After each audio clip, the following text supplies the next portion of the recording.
podcast edukasi series Jan S. Aritonang Official. Inspiration, Education, Collaboration. Jan S. Aritonang Official, Inspiration, Education, Collaboration.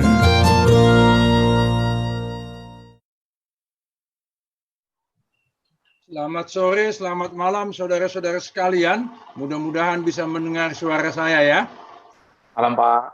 Saya senang diajak untuk bercakap-cakap tentang penderitaan, bahkan menanggapi penderitaan dari perspektif yang selama ini saya geluti. Tapi saya juga senang karena bagi saya penderitaan ini tidak hanya mau dibahas secara akademis, tapi juga betul-betul dialami. Saya ini tidak usah bercerita tentang penderitaan yang sekarang sedang saya alami. Saya sudah lebih 8 tahun sakit, minimal 8 tahun ya, sejak ada 4 titin marakub stent dipasang di jantung saya. Saya terus berjuang untuk bertahan sampai satu ketika Tuhan nanti menyelesaikan penderitaan saya.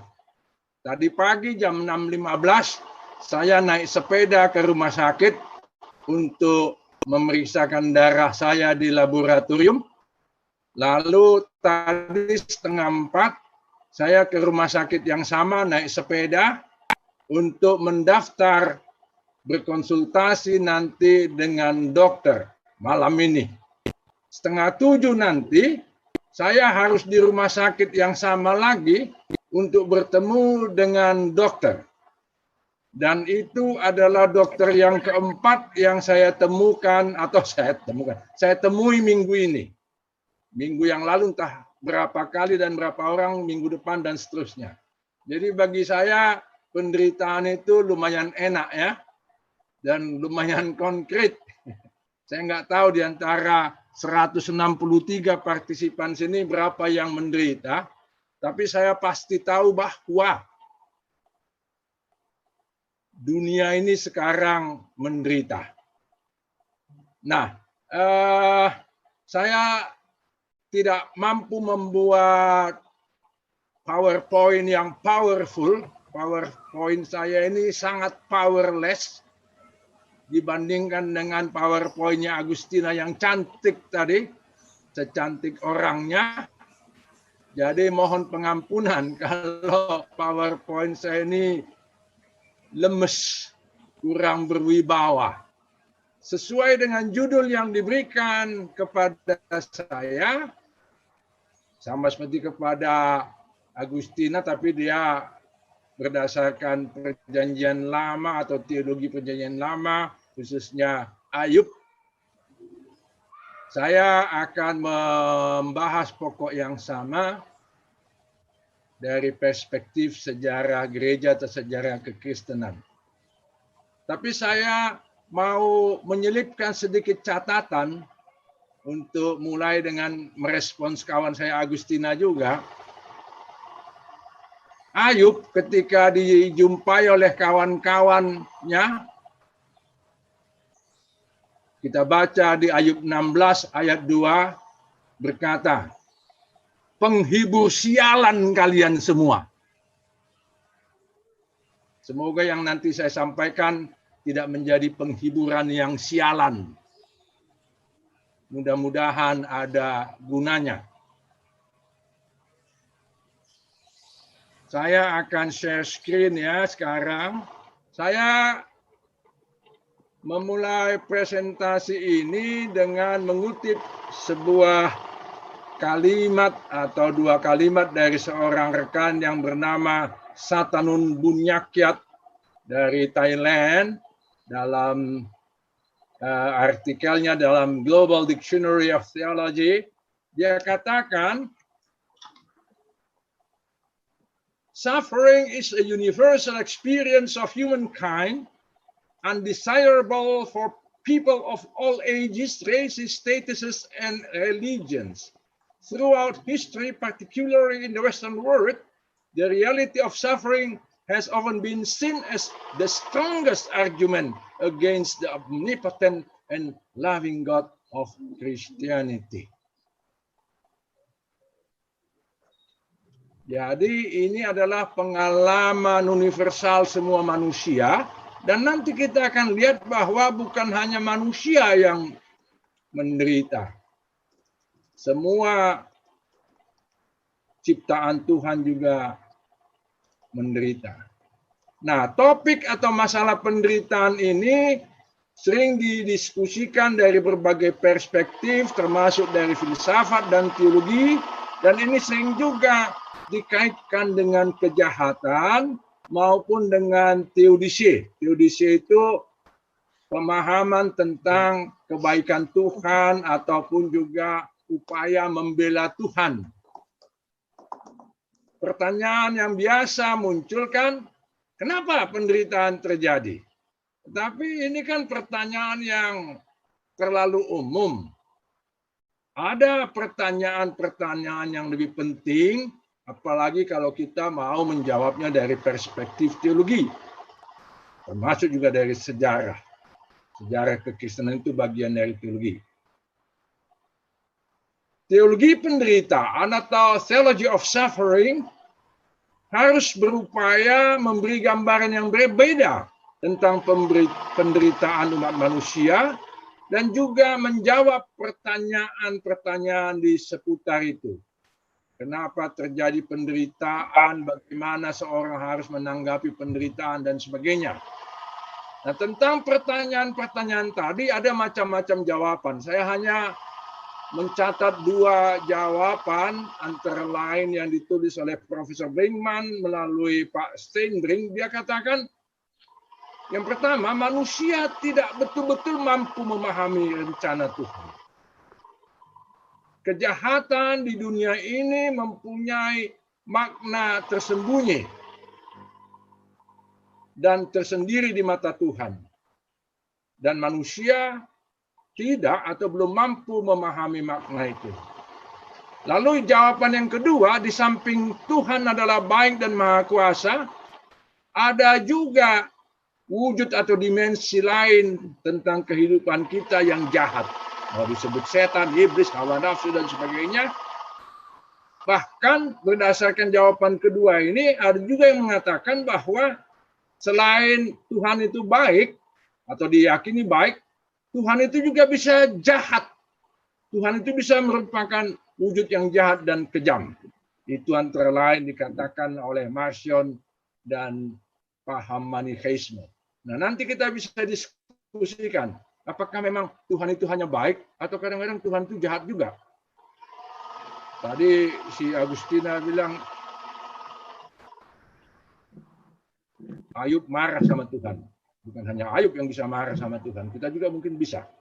Nah, bertolak dari latar belakang atau pengantar yang demikian, saya mencoba menelusuri berbagai realitas yang dialami oleh gereja selama lebih kurang 20 abad ini. Tidak mungkin semua kita lihat ya. Saya mulai dengan gereja 3 abad yang pertama lah, katakan pada masa perjanjian baru, gereja perdana atau gereja purba, sampai sebagian gereja lama. Nah, kalau kita bicara tentang penderitaan yang dialami oleh gereja, maka itu harus dimulai dengan penderitaan dari Yesus Kristus sendiri yang kita imani sebagai gereja, sebagai Tuhan dan Juru Selamat. Karena itu, seperti yang dikatakan oleh Chuan Cheng Song, Tuhan yang kita imani itu adalah juga Tuhan yang menderita, bahkan juga yang menderita dengan sangat hebat. Minimal turut menderita. Itulah yang ditulis dalam bukunya The Compassionate God, Allah yang turut menderita.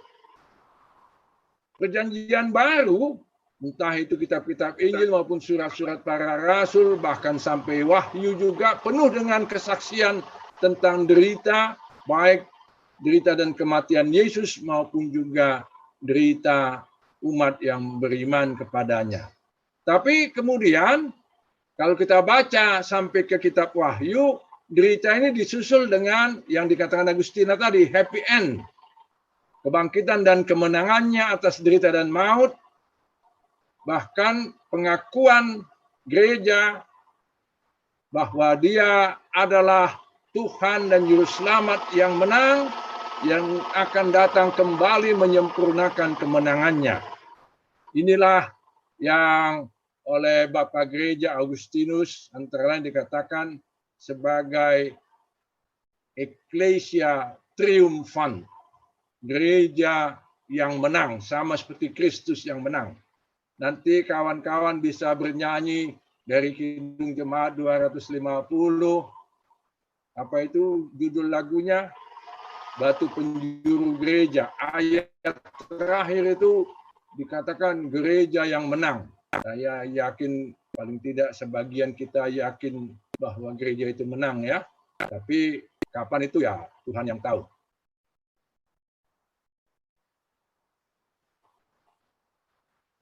Berdasarkan keyakinan bahwa pada akhirnya akan ada kemenangan, maka gereja di tengah-tengah penderitaannya terus berjuang. Itulah yang disebut oleh Augustinus Ecclesia Triumphant, gereja yang berjuang. Penderitaan, penindasan, aniaya yang dialami gereja itu tidak hanya pada abad-abad pertama sebenarnya, tapi juga berlangsung hingga abad ke-20, walaupun itu tidak merata. Nah, karena itulah ada kawan kita, Ira Vaughan Collins, menulis buku, saya kurang tahu apakah bisa dilihat di layar kita ini sekarang, Semakin Dibabat, Semakin Merambat. Ini semacam buku penghiburan atau buku penguat iman juga bagi kita ya. Inilah yang dialami gereja, dibabat tapi merambat, termasuk sampai ke Indonesia. Nah, kisah penderitaan dan kemenangan yang dialami Yesus dituturkan dalam berbagai tulisan di Perjanjian Baru, itu mengilhami serta memotivasi, menguatkan gereja dan umat Kristen untuk bertahan. Dan juga itu digunakan oleh gereja, keadaan itu sebagai kesempatan untuk bersaksi dan memberitakan Injil. Itu juga kelihatannya yang kita lihat sekarang ya. Dunia dihantam oleh COVID, tapi gereja juga tidak kalah rajinnya menghantam manusia dengan kesaksiannya. Dari detik ke detik sepanjang 24 jam sehari, gereja bertubi-tubi bersaksi tentang betapa hebatnya Kristus mendampingi mereka untuk melawan penderitaan. Nah, selesai 3 abad penderitaan sejak Kristus mati, bangkit, menang, dan seterusnya gereja ditindas, berakhirlah di Kekaisaran Romawi masa persekusi, masa penghambatan atau penganiayaan. Kaisar Konstantinus Agung yang bertobat itu karena antara lain doa dari ibunya, makanya doa ibu jangan main-main ya. Siapa nama ibu Konstantinus Agung? Pasti kita tahu ya. Lalu bertobatlah Konstantinus Agung, berhentilah penghambatan, kemudian nanti lalu kerugian gereja diganti rugi, agama Kristen menjadi salah satu religio licita, gereja menikmati banyak fasilitas dan kesenangan, lalu semua keperluan gereja semua pendeta dibayar negara. Nanti kita tanya sama Pak Patianak kota saya itu. Nah, jadi yang terjadi sesudah berakhirnya penderitaan atau penghambatan itu adalah gereja mengalami dalam tanda petik keuntungan, sehingga banyak orang berebut jadi pejabat gereja. Walaupun tidak semua ya, ada juga yang tetap hidup secara sederhana, bahkan menahan diri bertarak, menjadi rahib di biara, menjalani hidup asketik dan seterusnya. Tapi yang penting kita perhatikan, sesudah Edik Milano itu selama lebih kurang 1200 tahun, 12 abad, di antara sesama orang Kristen sendiri sering saling mengakibatkan penderitaan, saling menindas. Kita tahu misalnya ya, bagaimana gereja merumuskan ajarannya, antara lain tentang Trinitas, di Konsili Nicea I, Konstantinopel, kan ada yang tidak setuju. Walaupun mereka tetap juga menyebut diri Kristen. Nah, yang tidak setuju itu ditindas. Jadi sesama Kristen saling menindas, saling mengakibatkan kawan atau katakanlah pihak lain menderita, sesama Kristen dianggap sebagai musuh juga. Ini juga nanti di abad ke-5 di Konsili Chalcedon, pengikut Nestorius dinyatakan sesat, dikejar-kejar, ditindas. Untunglah selama mereka ditindas oleh sesama Kristen itu, mereka memberitakan Injil sampai ke Cina, ke India, sampai juga ke Nusantara atau Indonesia.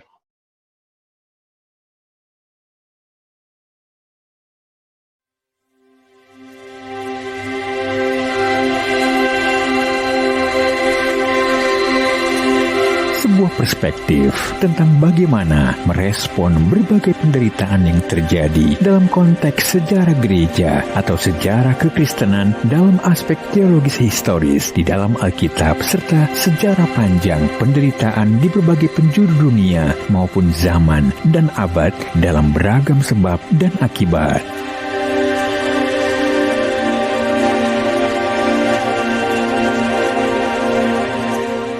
Topik atau masalah penderitaan ini sering didiskusikan dari berbagai perspektif, termasuk dari filsafat dan teologi, dan ini sering juga dikaitkan dengan kejahatan maupun dengan teodise. Teodise itu pemahaman tentang kebaikan Tuhan ataupun juga upaya membela Tuhan. Pertanyaan yang biasa muncul kan, kenapa penderitaan terjadi? Tapi ini kan pertanyaan yang terlalu umum. Ada pertanyaan-pertanyaan yang lebih penting, apalagi kalau kita mau menjawabnya dari perspektif teologi. Termasuk juga dari sejarah. Sejarah kekristenan itu bagian dari teologi. Teologi penderitaan atau theology of suffering harus berupaya memberi gambaran yang berbeda tentang penderitaan umat manusia dan juga menjawab pertanyaan-pertanyaan di seputar itu. Kenapa terjadi penderitaan? Bagaimana seorang harus menanggapi penderitaan?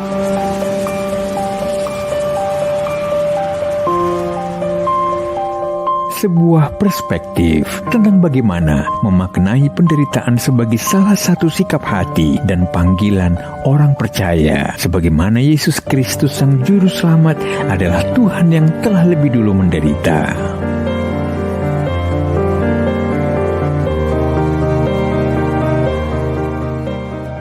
Pada masa Nazi berkuasa dipimpin oleh Hitler, kita tahu apa yang dimaksud dengan Holocaust, dan di tengah-tengah situasi itu orang pun bertanya, di mana Tuhan? Kalau Tuhan ada, kenapa dia membiarkan semua ini terjadi?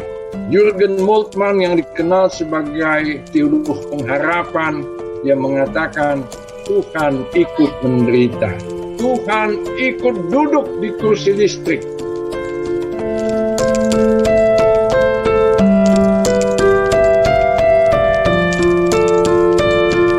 Responding to Suffering, menanggapi penderitaan dalam podcast edukasi series Kuliah Umum Dies Natalis Sekolah Tinggi Filsafat Teologi Jakarta ke-86. Jangan lewatkan 17 dan 24 Juni 2022 pukul 19 waktu Indonesia Barat bersama Pendeta Profesor Jan S. Aritonang PhD, Guru Besar STFT Jakarta di YouTube channel Jan S. Aritonang Official.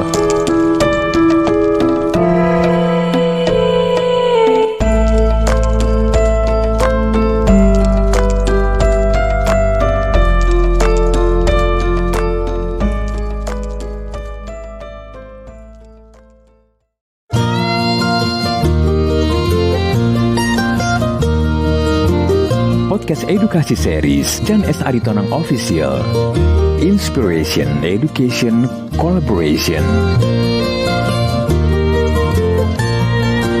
Jan S. Aritonang Official. Inspiration, Education, Collaboration.